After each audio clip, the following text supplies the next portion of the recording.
Livro 2 Conversando com Deus. Capítulo 12, página 195. Continuação da narrativa. Agora o autor falando. Isso é maravilhoso. O que o Senhor disse é simplesmente maravilhoso. Eu gostaria que o mundo pudesse entendê-lo, acreditar nisso. Deus. Este livro será útil nesse sentido. Portanto, está tendo um papel fazendo a sua parte, no que diz respeito a elevar a consciência coletiva. É o que todos devem fazer. O autor. Sim. Podemos passar para outro tema agora. Eu acho que é importante falarmos sobre essa posição, essa ideia das coisas que o Senhor disse há pouco que queria justamente apresentar. Deus. A posição a qual me refiro é a tomada por muitas pessoas, de achar que os pobres receberão o suficiente, de que devemos parar de lançar impostos sobre os ricos, de fato penalizando-os por trabalhar duro e serem bem-sucedidos para dar ainda mais para os pobres. Essas pessoas que acham que os pobres são pobres basicamente porque querem ser, muitos nem mesmo tentam melhorar de vida. Preferem mamar na teta do governo e assumir a responsabilidade por si mesmos. Há muitas pessoas que acham que a redistribuição de renda, o partilhar, é um mal comunista. Elas citam o Manifesto Comunista. De todos, de acordo com a sua capacidade, para todos, de acordo com a sua necessidade. Como evidência da origem satânica, da ideia de garantir a dignidade humana básica para todos através dos esforços de todos. Essas pessoas acreditam em cada um por si. Se lhes dizem que esse conceito é cruel e desumano, elas se defendem com a afirmação de que as oportunidades batem à porta de todos igualmente. Dizem que nenhum homem opera com uma desvantagem inata, que se eles puderem ser bem-sucedidos, todos podem. E se alguém não pode, é por si só sua culpa. Você acha que esse é um pensamento arrogante baseado na ingratidão?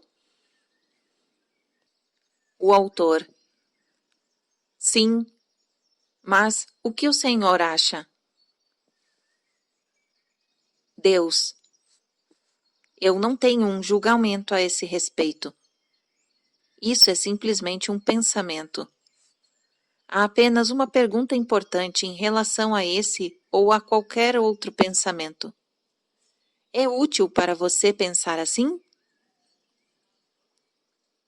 Em termos de quem você é e de quem deseja ser, esse pensamento lhe é útil? Olhando para o mundo, essa é a pergunta que as pessoas têm de fazer. É útil para nós termos esse pensamento? Eu observo que há pessoas, de fato, grupos inteiros de pessoas que nasceram com o que vocês chamam de desvantagem. Isso é claramente verdade.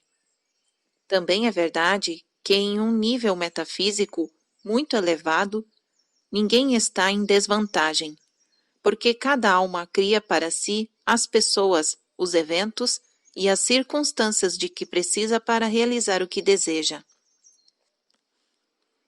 Você escolhe tudo. Escolhe seus pais, sua terra natal e todas as circunstâncias que cercam a sua reentrada. De igual modo, durante toda a sua vida, você continua a escolher e a criar pessoas, eventos e circunstâncias que visam a lhe proporcionar as oportunidades exatas, certas e perfeitas que agora deseja para conhecer-se como realmente é. Em outras palavras, ninguém está em desvantagem, dado o que a alma deseja realizar.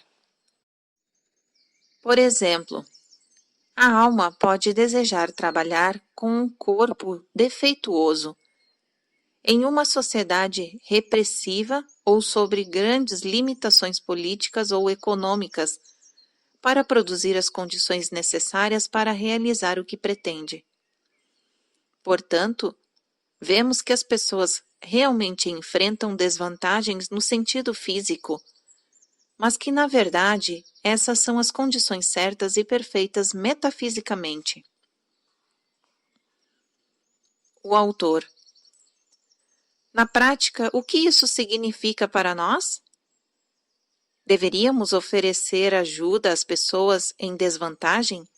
Ou simplesmente perceber que, na verdade, elas estão exatamente onde desejam estar e por isso permitir-lhes suportar o seu próprio karma?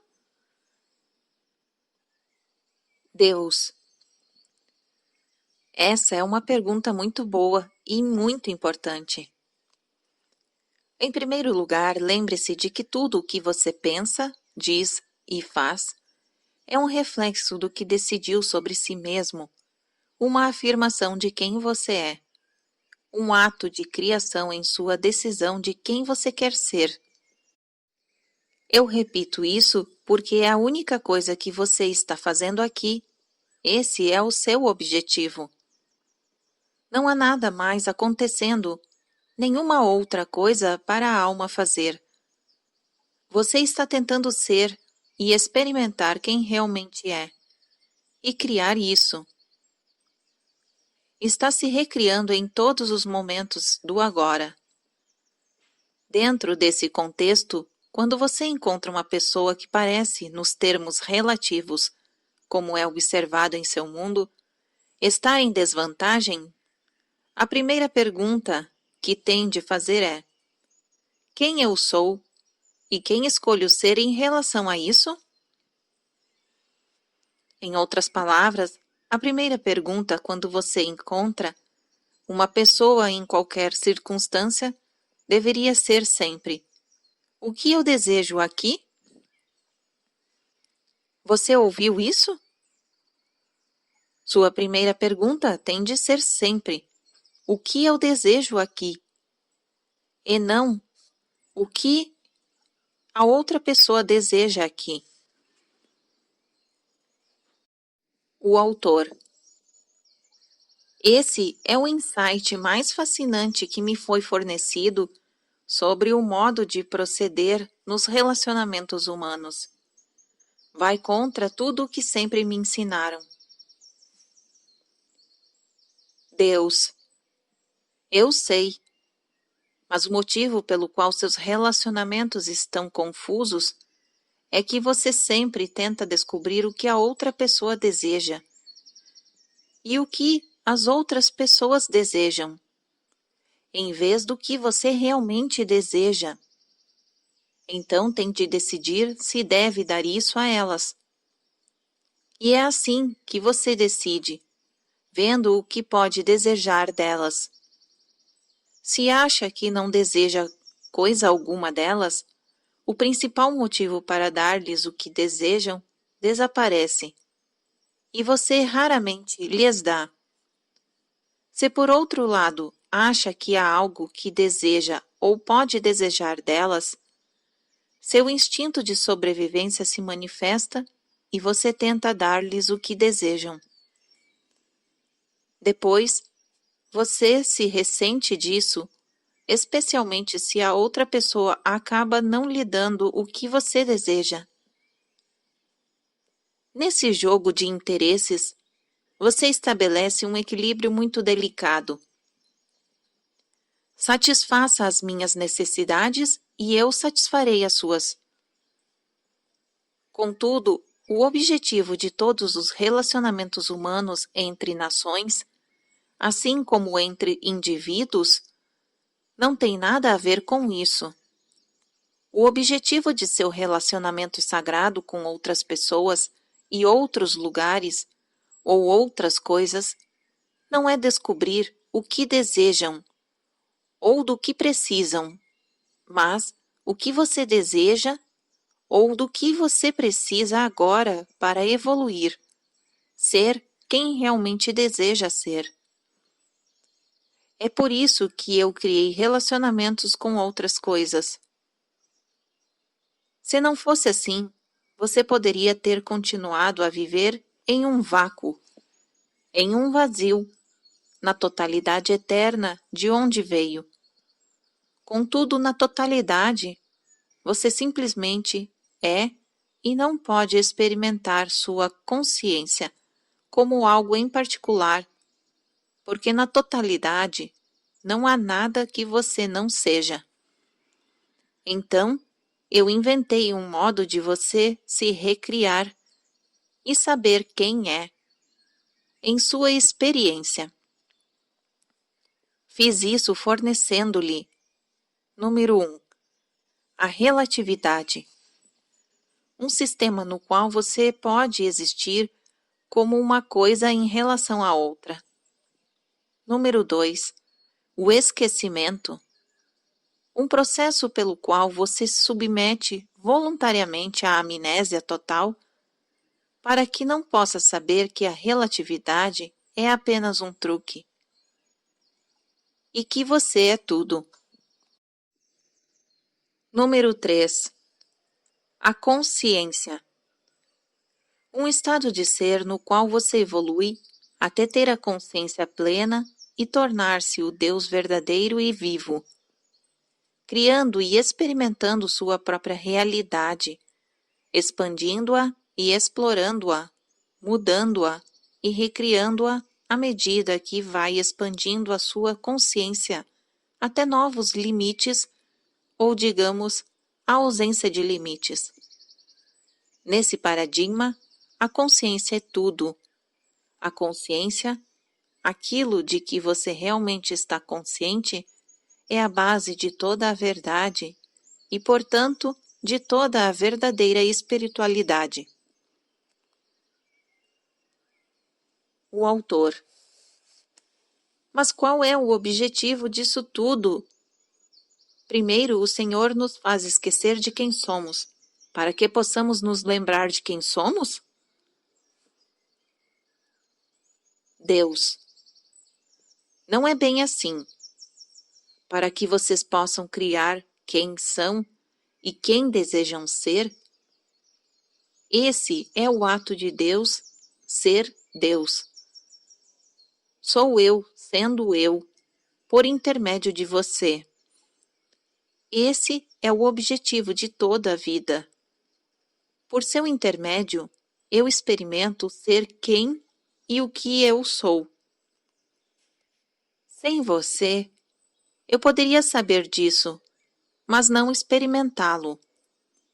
Saber e experimentar são coisas diferentes. Eu sempre escolherei experimentar. De fato, faço isso, por seu intermédio. O autor. Eu acho que perdi o fio da meada aqui. Deus. Bem, é difícil manter Deus preso a um assunto. Eu tendo a me expandir. Vamos ver se podemos voltar um pouco. Ah, sim. O que fazer em relação aos menos favorecidos? Em primeiro lugar, decidir quem e o que você é em relação a eles. Em segundo, se você decidir que deseja experimentar-se como sendo ajuda, amor, compaixão e dedicação, veja como pode ser essas coisas de uma forma melhor. E note que a sua capacidade de ser essas coisas não tem nada a ver com o que as outras pessoas estão sendo ou fazendo. Às vezes, o melhor modo de amar e ajudar uma pessoa é deixá-la em paz ou dar-lhe poder para ajudar a si mesma. Isso é como um banquete. A vida é um grande prato e você pode dar-lhe uma grande oportunidade de se servir. Lembre-se de que a maior ajuda que você pode dar a uma pessoa é fazê-la despertar, lembrá-la de quem realmente é. Há muitos modos de fazer isso. Às vezes, com um pouco de ajuda, um empurrão, uma sacudidela, uma cutucada, e em outras ocasiões, com uma decisão de deixá-la seguir o seu rumo, trilhar o seu caminho, sem qualquer interferência ou intervenção de sua parte. Todos os pais conhecem essa opção e sofrem diariamente com ela. O que você tem a oportunidade de fazer pelos menos favorecidos é relembrá-los, isto é, fazê-los ter uma nova opinião sobre si mesmos. E você também tem de ter uma nova opinião sobre eles, porque se você os considerar desaventurados, eles o serão. O grande dom de Jesus era ver todas as pessoas como realmente eram.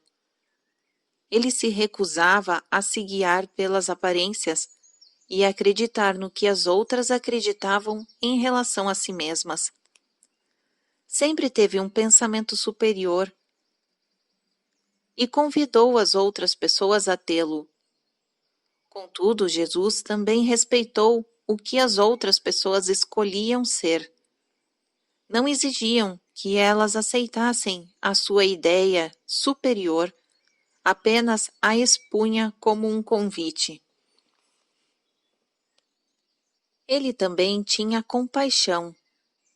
E se as outras pessoas escolhessem ver-se como seres necessitados de ajuda, não as rejeitava por sua avaliação falha, mas permitia-lhes amar a sua realidade e as ajudava carinhosamente a experimentar a sua escolha. Porque Jesus sabia que para alguns o caminho mais rápido para quem eles eram era o caminho por meio de quem eles não eram.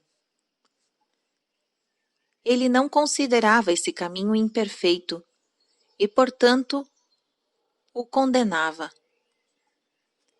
Também o via como perfeito e por isso apoiava todos os que eram quem desejavam ser. Por esse motivo, todos os que pediam ajuda a Jesus a recebiam. Ele não a negava a ninguém, mas tinha sempre o cuidado de fazer com que a ajuda que dava satisfazesse ao desejo pleno e honesto da pessoa. Se as outras pessoas buscavam realmente a iluminação, mostrando francamente que estavam prontas para ir para o próximo nível, Jesus lhes dava a força, a coragem e a sabedoria para fazê-lo. Ele se colocava corretamente como um exemplo e as incentivava, se não pudesse fazer outra coisa, a ter fé nele. Dizia que não as tiraria do bom caminho. Muitos realmente tiveram fé nele, e até hoje Jesus ajuda aqueles que o evocam o seu nome, porque a sua alma tem o compromisso de despertar aqueles que tentam estar totalmente despertos e vivos em mim. Contudo, Cristo tinha piedade daqueles que não agiram dessa forma. Por isso rejeitava a hipocrisia e, como faz o seu Pai no céu, nunca fazia julgamentos. A ideia de Jesus do amor perfeito era dar a todas as pessoas exatamente a ajuda que pediam depois de dizer-lhes o tipo de ajuda que poderiam obter. Ele nunca se recusava a ajudar alguém, e, no mínimo, ajudava com a ideia de que você fez a cama, agora deite-se nela. Jesus sabia que se desse às pessoas a ajuda que pediam, em vez de apenas as que queria dar, estaria dando-lhes poderes no nível em que estavam prontas para recebê-los. Esse é o modo de agir de todos os grandes mestres, daqueles que viveram em seu planeta no passado e dos que vivem atualmente.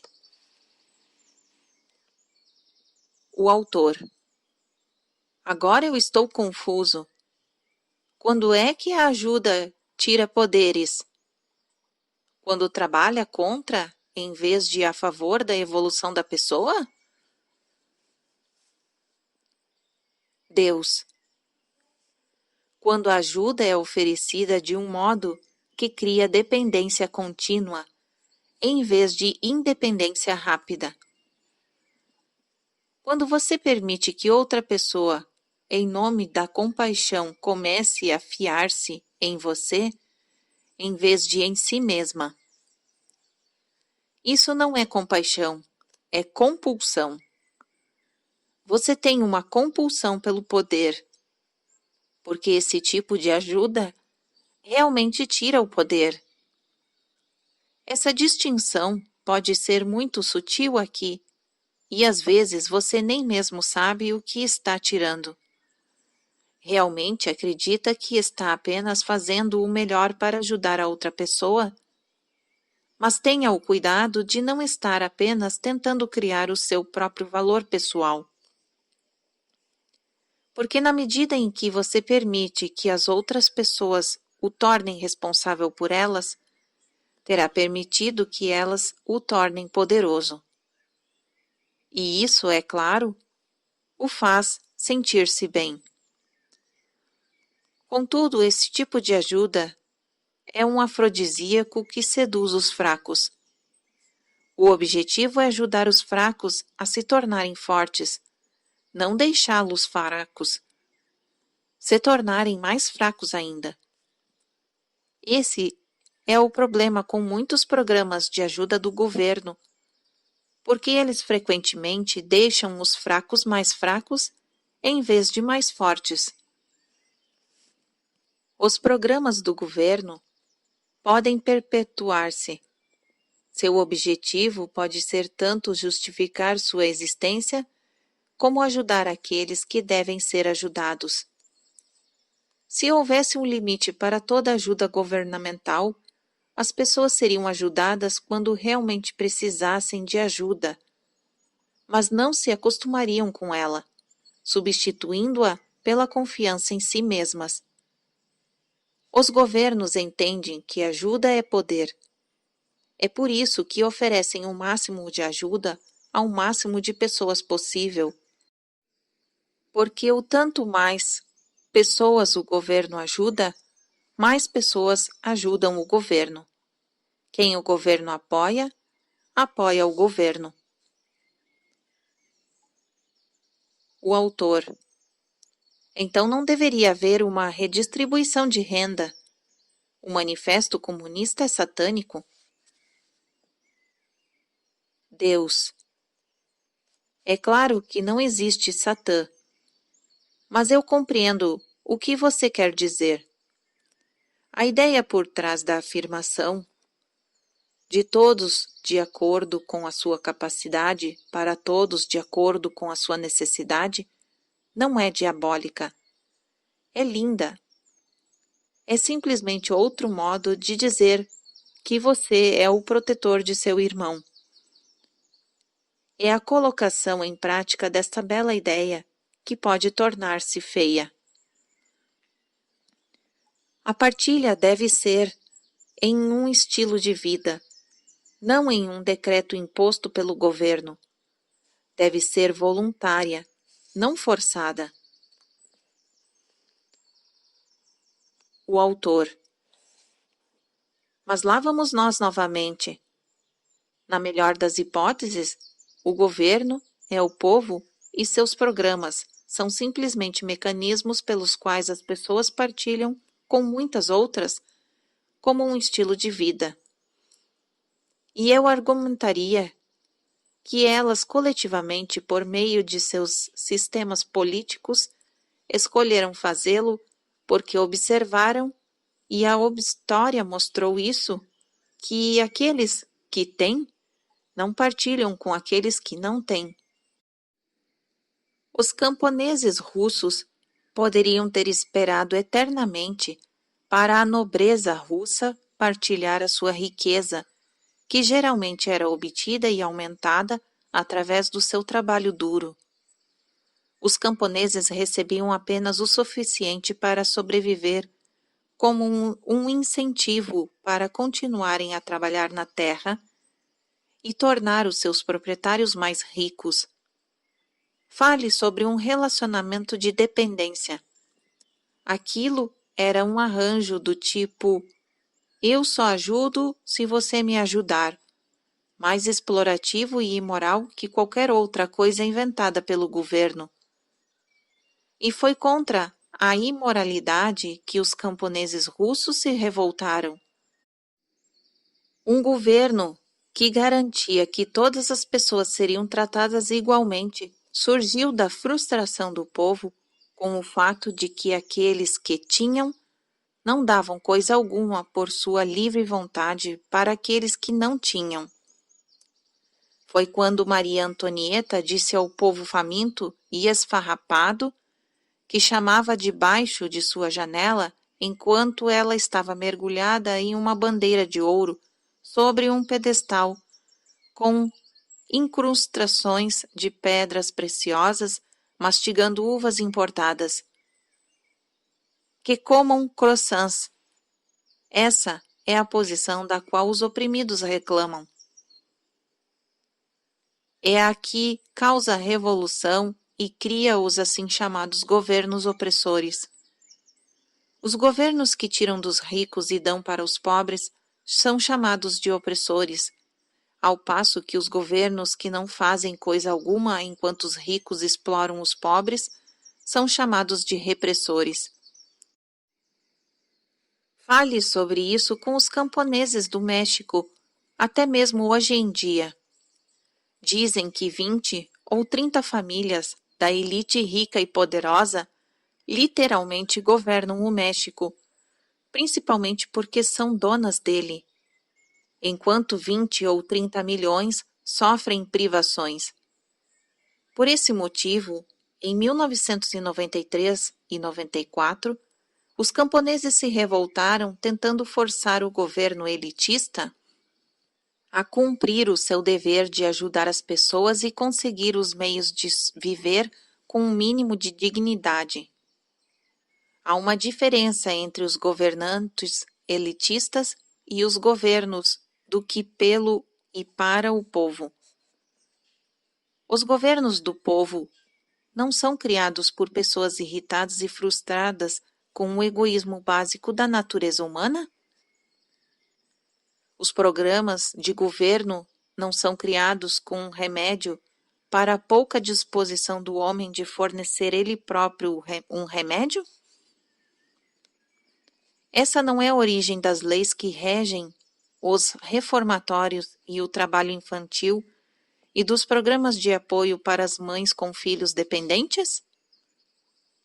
A Previdência Social não foi uma tentativa do governo de fornecer aos idosos o que as suas próprias famílias não poderiam lhes oferecer?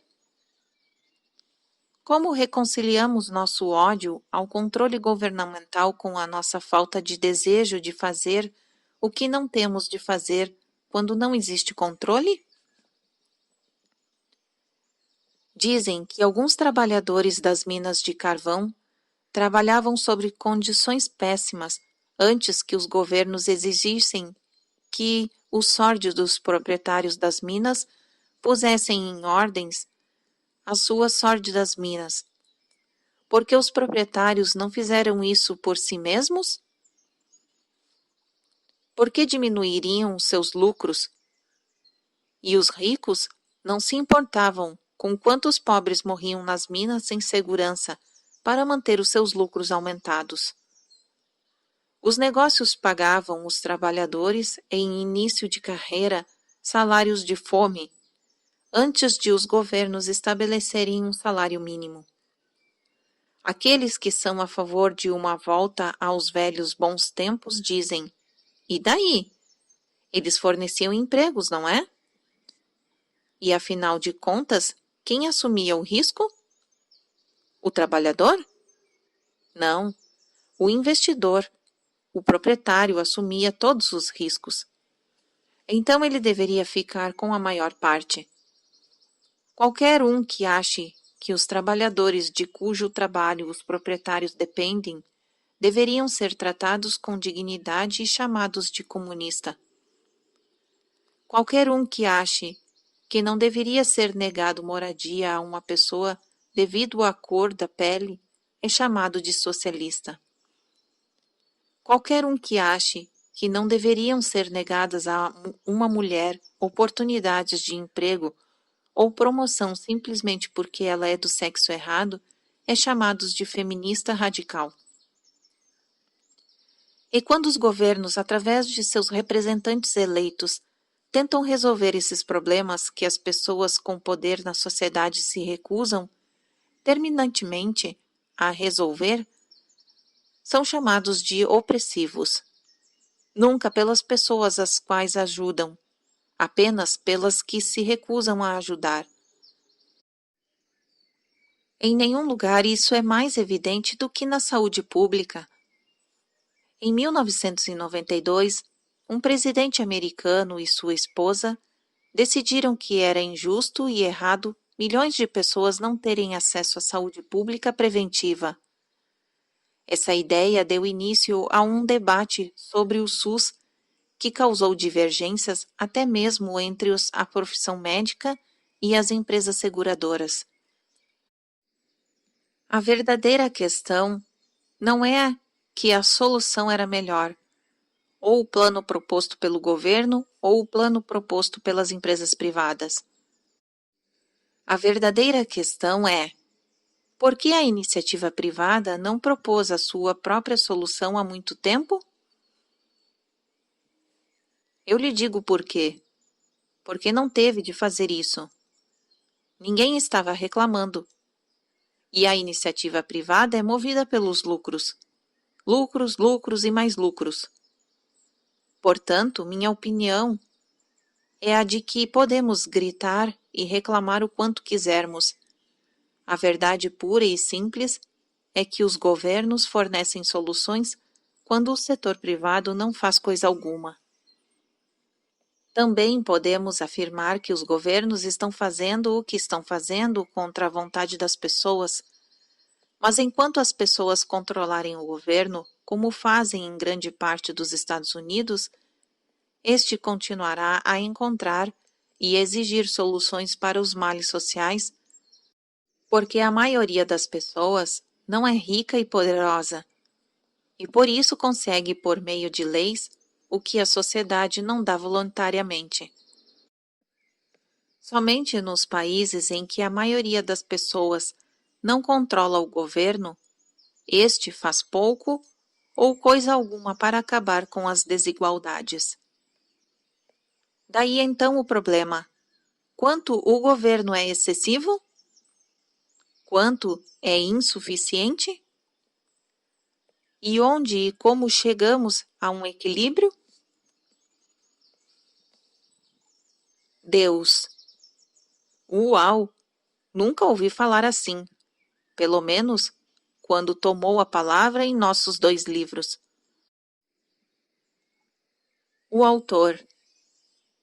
Bem, o Senhor disse que este livro trataria de alguns dos problemas maiores e globais da família humana. Acho que expus um grande. Deus. Sim, eloquentemente. Todos, de Toynbee e a Jefferson e Max, tentam resolvê-lo há séculos. O autor. E qual é a sua solução? Deus. Nós temos de voltar um pouco atrás aqui. O autor. Vá em frente. Talvez eu precise ouvir isso 2 vezes. Deus. Então começarei com o fato de que não tenho uma solução, porque não considero nada disso problemático. É apenas o que é, e não tenho preferências a respeito. Estou meramente descrevendo aqui o que é observável, o que todos podem ver claramente. O autor. Está certo, o senhor não tem uma solução ou preferência. Pode me fazer uma observação? Deus. Eu observo que o mundo ainda não inventou um sistema de governo que forneça uma solução total, embora o governo dos Estados Unidos seja até agora o que chegou mais perto disto. A dificuldade é que a bondade, a justiça e as questões morais não são políticas. O governo é a tentativa humana de impor a bondade e garantir a justiça. Contudo, há apenas um lugar em que a bondade nasce, e é no coração humano. Há apenas um lugar em que a justiça pode ser conceitualizada, e é na mente humana. Há apenas um lugar em que o amor pode ser verdadeiramente experimentado, e é na alma humana. Porque a alma humana é amor. Você não pode impor a moralidade por meio de leis. Não pode promulgar uma lei que determina: ame uns aos outros. Agora estamos andando em círculos, porque já falamos sobre tudo isso antes. Ainda assim, a discussão é boa, por isso continue atento a ela. Mesmo se repetirmos a mesma coisa 2 ou 3 vezes, tudo bem. A tentativa aqui é examinar isso com profundidade. Ver como você deseja criá-lo agora. O autor. Bem, vou fazer a mesma pergunta que fiz antes. Todas as leis não são apenas a tentativa do homem de codificar conceitos morais? A legislação não é simplesmente nossa concordância a respeito do que é certo e errado? Deus. Sim. E certas leis civis, regras e regulamentos são necessárias em sua sociedade primitiva. Você compreende que nas sociedades não primitivas essas leis são desnecessárias. Todas as pessoas governam a si mesmas. Em sua sociedade, você ainda se depara com algumas questões muito elementares. Deve parar na esquina antes de prosseguir? Deve comprar e vender de acordo com certas condições? Haverá restrições a respeito de como você se comporta com outra pessoa? Mas, na verdade, até mesmo essas leis básicas que proíbem os assassinatos, os danos, a fraude, ou até mesmo o avanço de um sinal vermelho, não deveriam ser necessárias, e não seriam se todas as pessoas simplesmente cumprissem as leis do amor. Isto é, a lei de Deus. Aqui é necessário é um desenvolvimento da consciência, não do governo. O autor. O Senhor quer dizer que se nós apenas seguíssemos os 10 mandamentos, tudo ficaria bem? Deus. Não existe essa coisa de 10 mandamentos. Veja no livro 1, para uma discussão completa sobre esse assunto. A lei de Deus é a ausência de lei. Isso é algo que você não pode compreender. Eu não exijo coisa alguma. O autor. Muitas pessoas não conseguem acreditar em sua última frase. Deus. Que elas leiam o livro 1. Ele a explica detalhadamente. O autor. É isso que o Senhor está sugerindo para este mundo? A anarquia total? Deus. Eu não estou sugerindo coisa alguma. Estou meramente observando o que dá certo. Estou lhe dizendo o que é claramente assim. E não observo que a anarquia, a ausência de governo, regras, regulamentos ou limitações de qualquer tipo daria certo. Esse arranjo só é prático com seres evoluídos, o que não observo que os humanos são. Portanto, algum nível de governo será necessário até a sua raça chegar ao ponto de fazer naturalmente o que é naturalmente certo. Vocês tiveram a sabedoria de se governar nesse interim. As coisas que você disse há pouco são evidentes, irrefutáveis. Frequentemente as pessoas não fazem o que é certo, voluntariamente. A verdadeira pergunta não é: por que os governos impõem tantas leis, normas ao povo? Mas, por que os governos têm de fazer isso? A resposta tem que ver com a sua consciência de separação. O autor. O fato de nos vermos como separados uns dos outros. Deus. Sim. O autor. Mas se não estamos separados, então somos um. E isso não significa que somos responsáveis uns pelos outros? Deus. Sim. O autor. Mas isso não tira de nós o poder de alcançar a grandeza individual? Se somos responsáveis por todas as outras pessoas, então o Manifesto Comunista está certo. De todos de acordo com a sua capacidade, para todos de acordo com a sua necessidade. Deus. Isso é, como eu já lhe disse, uma ideia muito nobre, mas deixa de ser quando é imposta. Essa foi a dificuldade com o comunismo. Não o conceito, mas a sua colocação em prática. O autor. Há aqueles que dizem que o conceito teve de ser imposto porque vai contra a natureza básica do homem.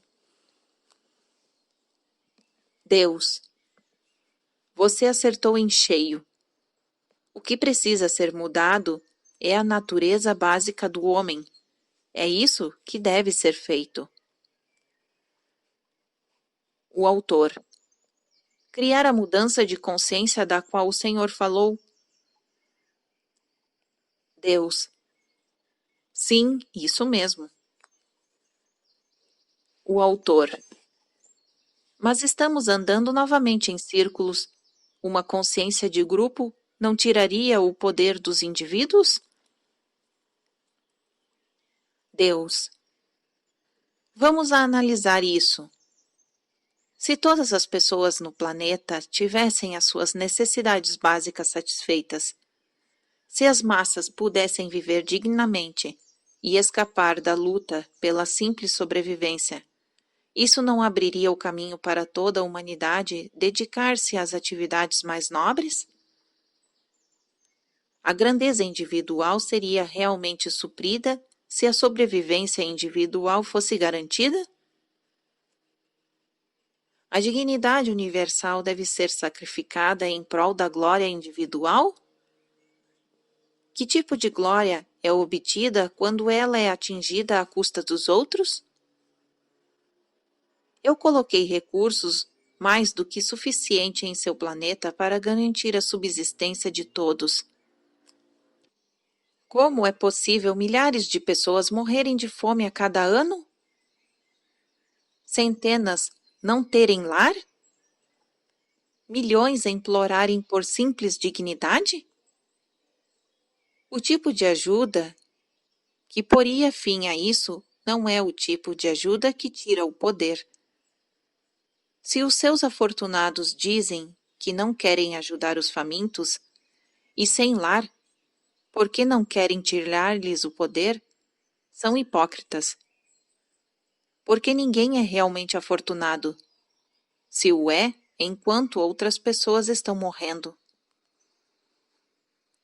A evolução de uma sociedade é medida na proporção em que trata bem os seus membros menos importantes. Como eu já disse, o desafio é encontrar o equilíbrio entre ajudar as pessoas e prejudicá-las. O autor. O senhor tem alguma orientação a oferecer? Deus. Uma orientação geral poderia ser esta: quando em dúvida, sempre opte pela compaixão. O teste para saber se você está ajudando ou prejudicando. Seus companheiros humanos se desenvolveram ou se limitaram como um resultado de sua ajuda?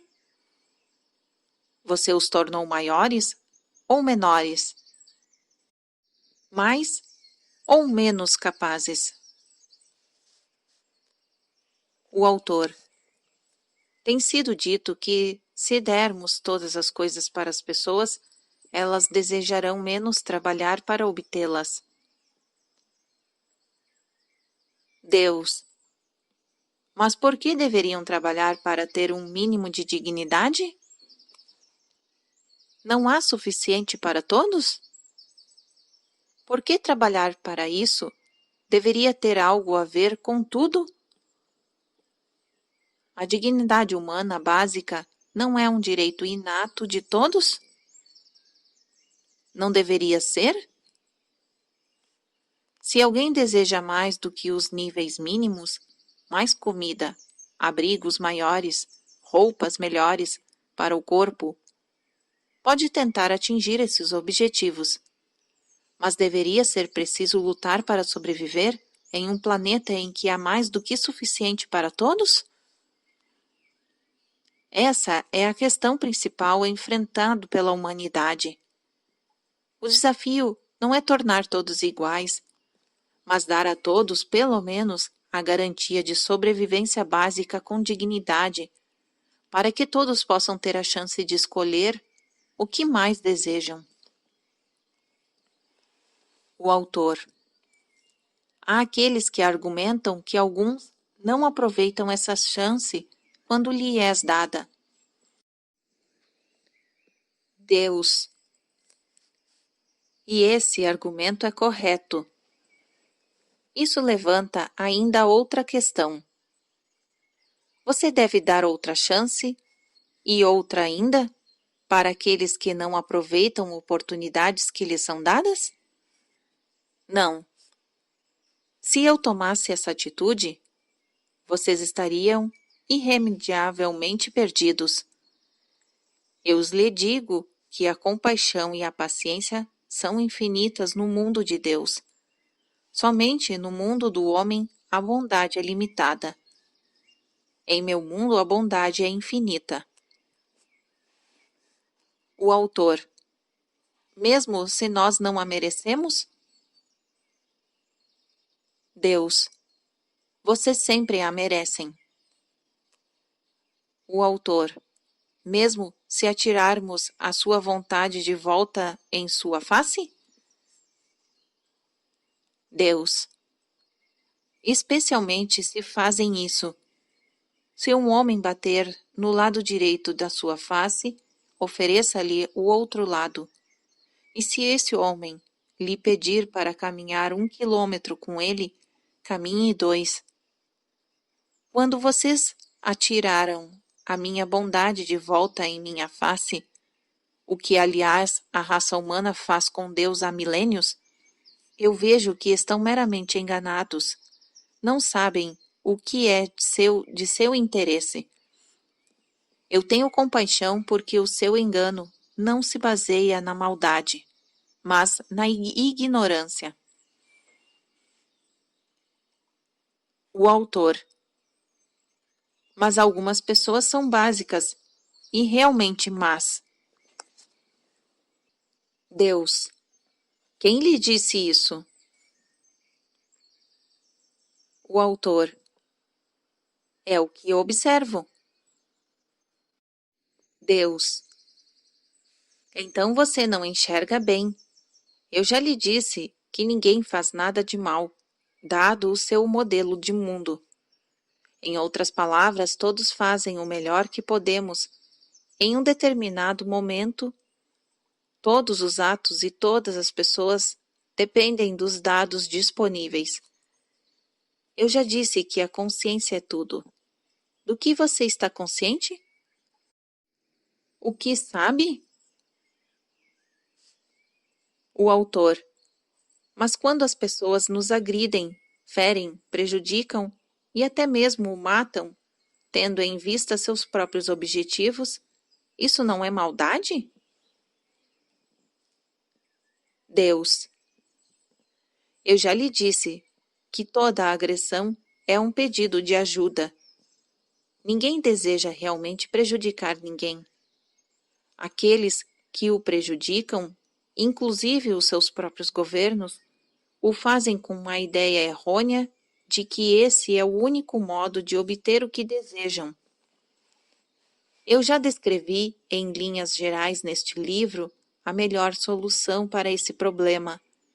Simplesmente não deseje coisa alguma. Tenha preferências, mas não necessidades. Contudo, esse é um estado de existência muito elevado, é um lugar dos mestres. Em termos geopolíticos, por que não trabalhar juntos como um todo para satisfazer as necessidades mais básicas de todos? O autor. Estamos fazendo isso e tentando fazer. Deus. Depois de todos esses milênios da história humana, isso é o máximo que podem dizer? O fato é que vocês praticamente não evoluíram. Ainda operam com uma mentalidade primitiva de cada um por si. Vocês roubam da terra todos os seus recursos, exploram o seu povo e privam sistematicamente de direitos civis aqueles que discordam do que estão fazendo, chamando-os de radicais. Fazem tudo isso por motivos egoístas, porque desenvolveram um estilo de vida que não podem manter de outro modo. Vocês derrubam milhões de acres de florestas a cada ano para ter os seus jornais de domingo. Destroem quilômetros de camada protetora de ozônio que cobre o seu planeta para ter os seus sprays de cabelo. Poluem irreparavelmente seus rios e riachos para suas indústrias lhe fornecerem cada vez mais. E exploram os mais fracos entre vocês, os menos favorecidos, os menos educados e menos conscientes para viver no topo da escala humana com um luxo sem precedentes e desnecessário. Finalmente, negam que estão fazendo isso para perdoar a si mesmos. Vocês não podem aceitar, em seu íntimo, viver simplesmente para que os outros possam viver simplesmente. Esse raciocínio é simples demais para vocês. É pedir muito, dar muito. Afinal de contas, trabalharam tanto para ter o que têm, não irão abrir mão de coisa alguma. E se o resto da raça humana, para não falar em seus próprios netos, sofrer por causa disso? Que se dane, certo? Vocês fizeram o que tinham de fazer para sobreviver, ser bem-sucedidos. Eles podem fazer o mesmo. Afinal de contas, é cada um por si, não? O autor. Algum modo de sair dessa situação confusa? Deus. Sim, preciso repetir? Uma mudança de consciência.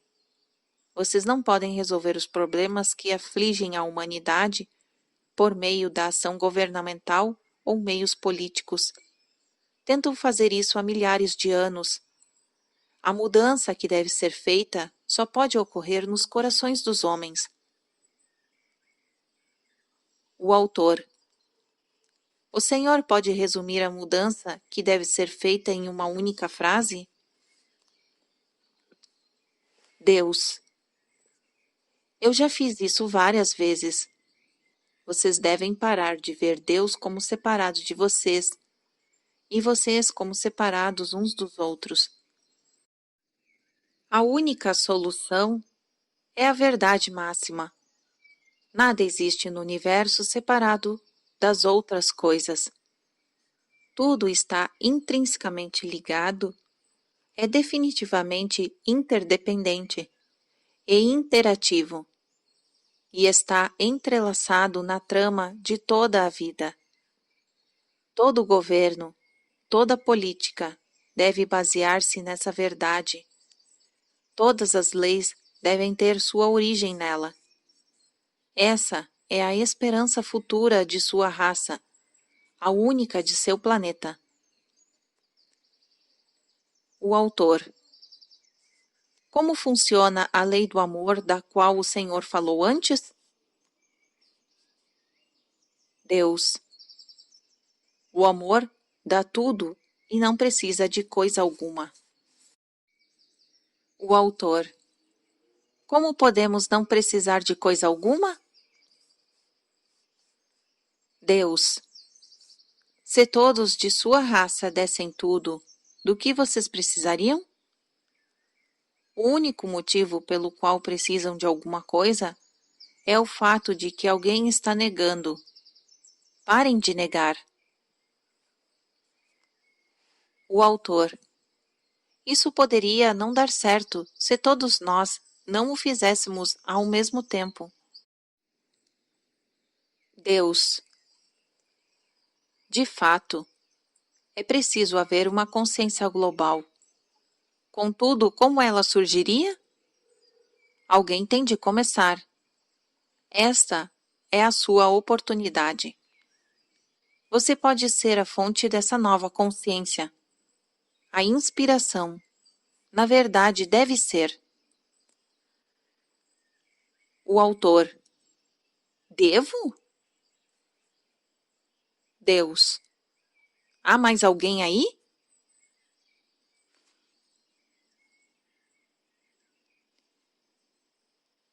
Fim do capítulo 12.